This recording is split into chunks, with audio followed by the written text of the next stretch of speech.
Adelante, doctor. Nuevamente, buenos días a todos los cibernautas.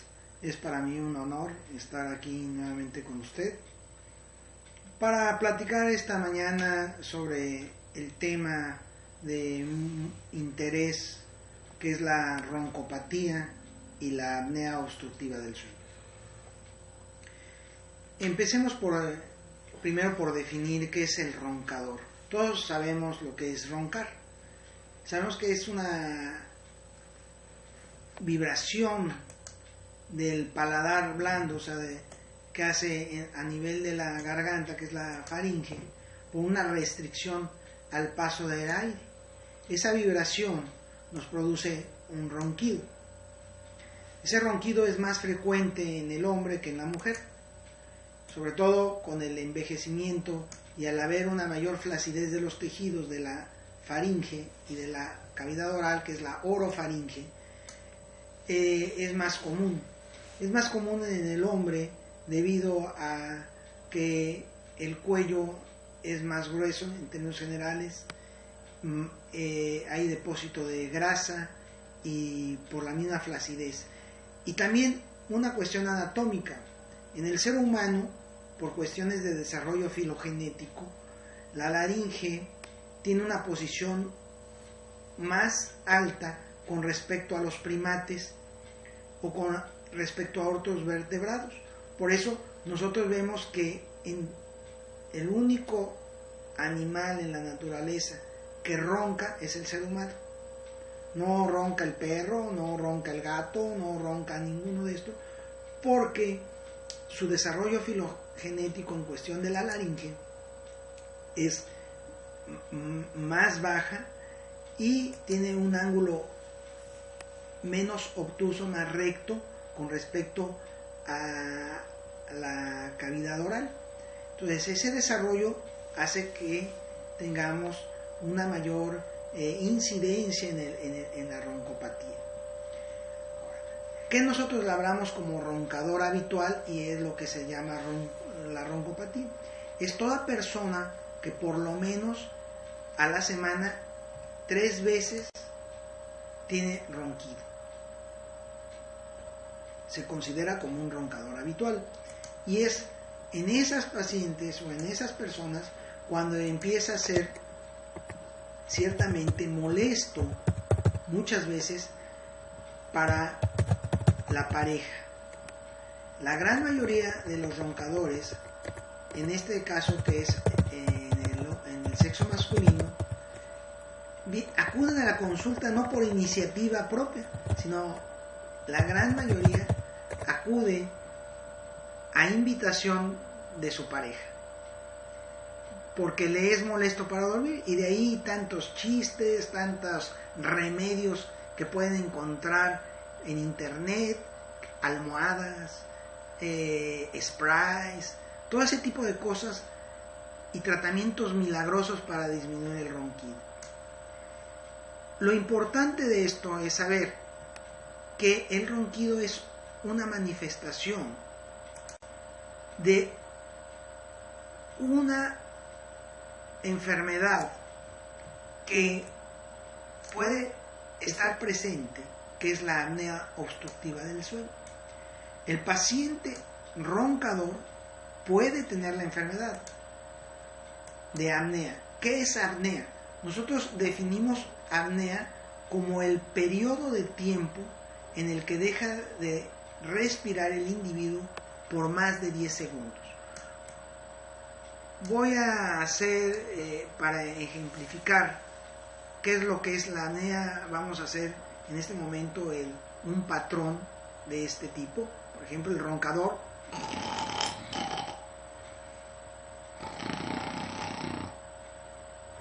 Buen ejemplo.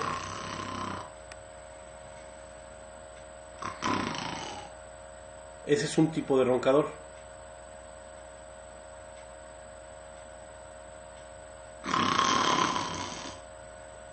Eso, periodo que pasamos son 10 segundos mínimo, es una apnea. Okay. Que es la interrupción del paso de aire hacia los pulmones. ¿Qué sucede en esto? Dependiendo del número de frecuencia con que se presente en una hora promedio de sueño, como también en la desaturación de oxígeno que hay, porque hay una caída.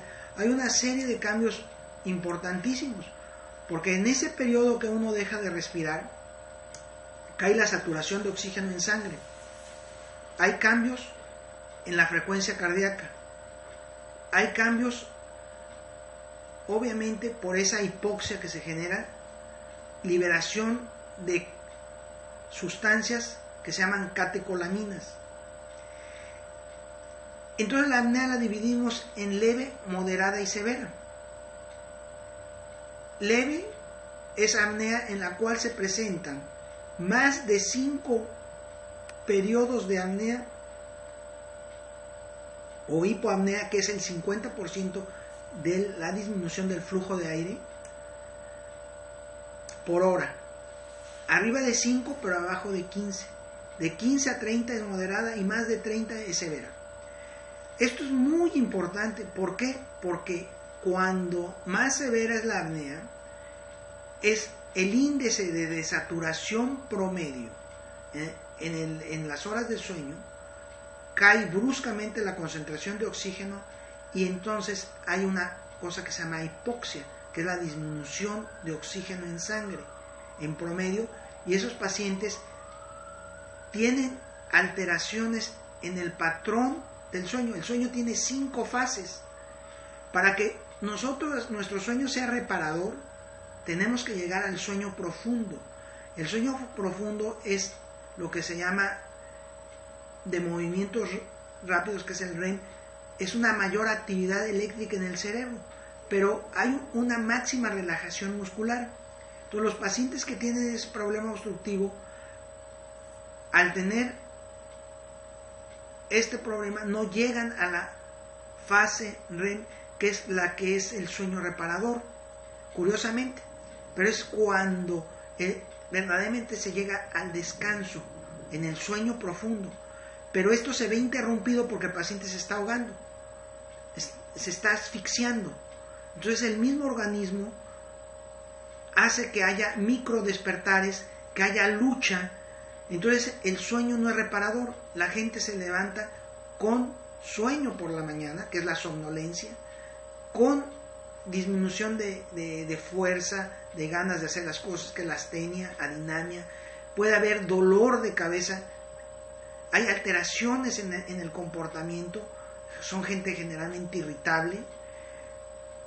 Hay alteraciones también desde el punto de vista de función sexual. Son pacientes que son hipertensos, descontrolados. Son pacientes que en la noche pueden, dependiendo del grado de severidad, se infartan. Entonces, como vemos, esto es una cuestión evolutiva, que puede empezar desde un paciente que es simple roncador hasta tener una enfermedad muy grave, que es la apnea obstructiva del sueño severo, que requieren tratamientos importantes. Bueno, yo he sabido que, por ejemplo, que mucha gente que tiene esta enfermedad hasta en el sueño fallecen, ¿verdad? Así llega es, a ese punto. porque es precisamente en ese evento de hipoxia cuando hay infartos cerebrales, infartos al miocardio, puede haber alteraciones del ritmo cardíaco, hay fibrilaciones, entonces por eso hay muerte. De hecho, una de las cosas y datos importantes es que la unidad de cuidados coronarios, hasta cuando se hacen estudios del sueño, el 60% de los pacientes infartados tienen apnea obstructiva del sueño. Y aquí viene lo importante.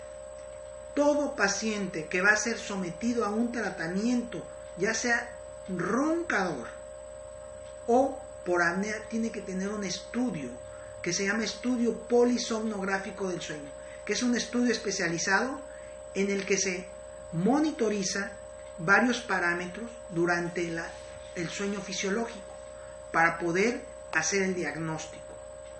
No es válido hoy en día, que desgraciadamente sucede, que llega y les proponen tratamientos para dejar de roncar, sobre todo invasivos, ¿verdad?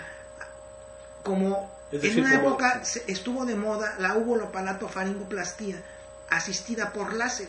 Hubo una moda, láser es un gran método.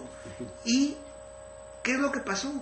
Cortaban la úvula, parte del paladar, y se provocaban estenosis faríngeas o insuficiencias velofaríngeas, que es el alimento se iba hacia la nariz, estenosis, una gran morbilidad y complicaciones, que hoy en día, no sé si recuerdan, alguna época estaba inundado el mercado, las revistas populares en las que decían láser para el ronquido. ¿Por qué? Porque eran instrumentos que costaban 80,000, 100,000 dólares y que compraba algún médico en su consulta, pues obviamente tenía que salir el costo de ese aparato y se publicitó, hubo una gran publicidad.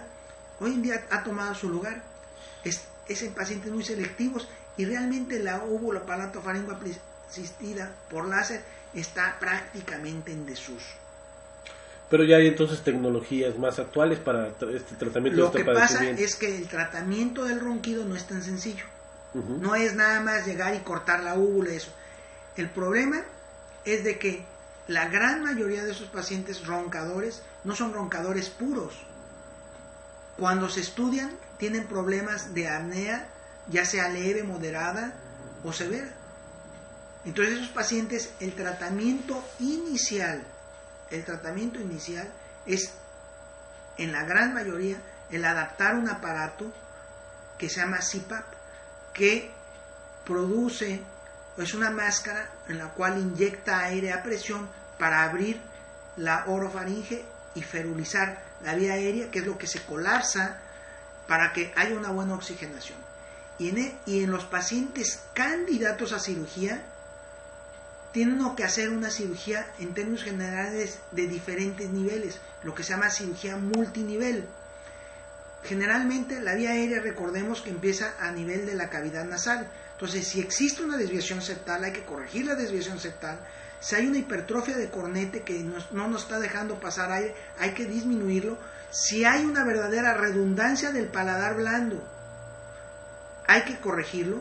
Pero si el paladar blando está bien y lo que pasa es que hay un exceso del paladar duro, hay que hacer un avanzamiento del paladar, pero quitando hueso del paladar duro.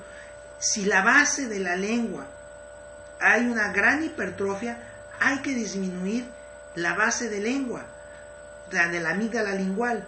Si nuestro hueso hioides, porque la laringe está en un grado muy elevado de obtuso, hay que hacer un avanzamiento de hidroides para ir aventando, abriendo el espacio. Y si tenemos malformaciones maxilofaciales, se tiene que hacer una cirugía ortognática para poder abrir el espacio.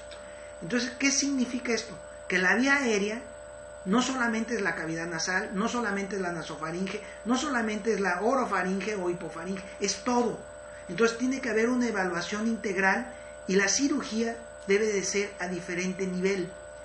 Previamente a eso necesitamos tener un estudio que nos soporte que ese paciente requiere un manejo, y es un estudio polisomnográfico del sueño. Yo lo comparo como tal: una gente que se infarta no puede ser pasado a una unidad de cuidados coronarios, o a un cateterismo o a una colocación de stent si no tienen estudios básicos, como son un electrocardiograma, pruebas enzimáticas. Fíjense, ¿cómo va a llegar por un dolor solamente de pecho? Va a pasar a cirugía de corazón porque está infartado. Va a decir el paciente: permítame, ¿cuáles son las bases? Entonces, ¿cómo permite hoy una gente que se le pueda hacer un tratamiento al paladar porque ronca, sin saber si tiene una enfermedad más grave que solamente el ronquido? Entonces, la conclusión es que antes de cualquier intervención, sobre todo debe ser invasiva, estudiado en forma de protocolo adecuado. El protocolo consiste en, número 1, tener un estudio polisomnográfico del sueño, una exploración completa, que es una exploración de cavidad nasal, orofaringe. Generalmente es muy importante con una endoscopía, con maniobras especiales, una placa de tórax, en forma integral, para poder seleccionar ese paciente que efectivamente es un problema obstructivo y que puede ser beneficiado, ya sea con la adaptación de un aparato que se llama CPAP, o con cirugía si es candidato. Y si es la cirugía, saber que el traje debe de ser hecho a la medida. No hay una cirugía para todos. Muy bien. Y entonces todos esos procedimientos se hacen aquí en el Hospital Ángeles. Definitivamente contamos con todos los estudios, desde los estudios más sencillos como son los que se llaman hoy estudios ambulatorios acortados del estudio polisonográfico, como es el Apnea Link Plus, en el cual nos va a dar parámetros importantísimos, así como al hacer ya la titulación de un aparato, un CPAP, o el estudio completo de apnea polisonográfica. Aparte, todos los estudios de la clínica del sueño con la que contamos. Muy bien, doctor. ¿Tiene alguna otra cosa que decir al respecto del padecimiento? No, pues solamente mencionar que es un padecimiento muy frecuente, muy común, y que la gente debe de hacer conciencia que sí nos afecta la calidad de vida del individuo. Muy bien, gracias. Continuamos.